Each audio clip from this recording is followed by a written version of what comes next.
на нашите соседи, од кои што се случија и тие отстапки и за знамето, и за името, и еве сме 30 и кусур години, ние што велите, како да ја губиме државата во државата? Одговорот е многу прост.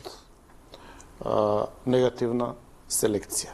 Значи, во Македонија, од како памтам за НЕИЗЕ, како независна држава, ја памтам од првиот ден, секоја наредна генерација, секој нов пратенички состав, министерски состав, директорски состав и така натаму, станува се полош во интелектуален капацитет и смисла и се покриминоген и корумпиран. Тоа никако не може да доведе до добар резултат. Она што во Македонија можете да го видите со секоја нова наредна генерација, дека станува збор за се по-бледи и несоодветни луѓе на такви места, од кои што треба да се зрачи со стабилност, упатеност, информираност. И граѓаните да градат доверба една, дека се сигурни и безбедни тука. Еве тоа го гледате.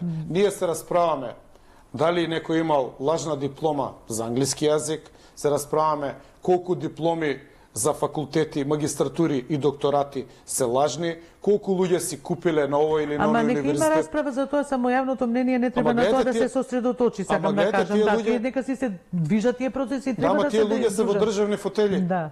Не, тие процеси требало прво да не се дозволи лажни дипломи да дојдат во портфолиото на И секој народот гледа дека во државна фотелја можете седнете со фалс диплома, што ќе си каже? Овие ќе ме заштитат, ќе работат на стабилноста и иднината на моите деца или работа да се ги напунат джеповите, па куд кој мили мој. И затоа се иселува народот. Македонија се испразни во меѓувреме. Повеќе слојно е причината и за иселување, ама знаете што се иселуваат и албанците.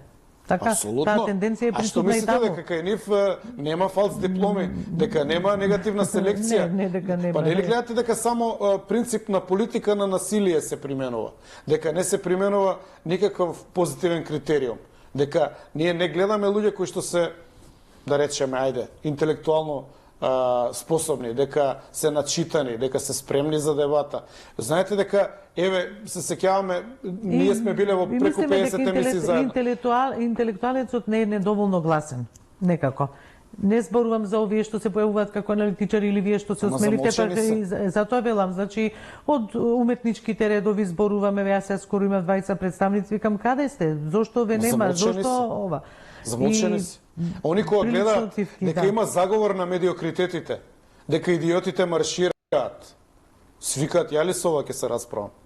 Еве ги, еве, нека водат. Еве они водат. Кај не одведоа во овие 30 години? Кај не одведоа со промените на уставот, промените на името?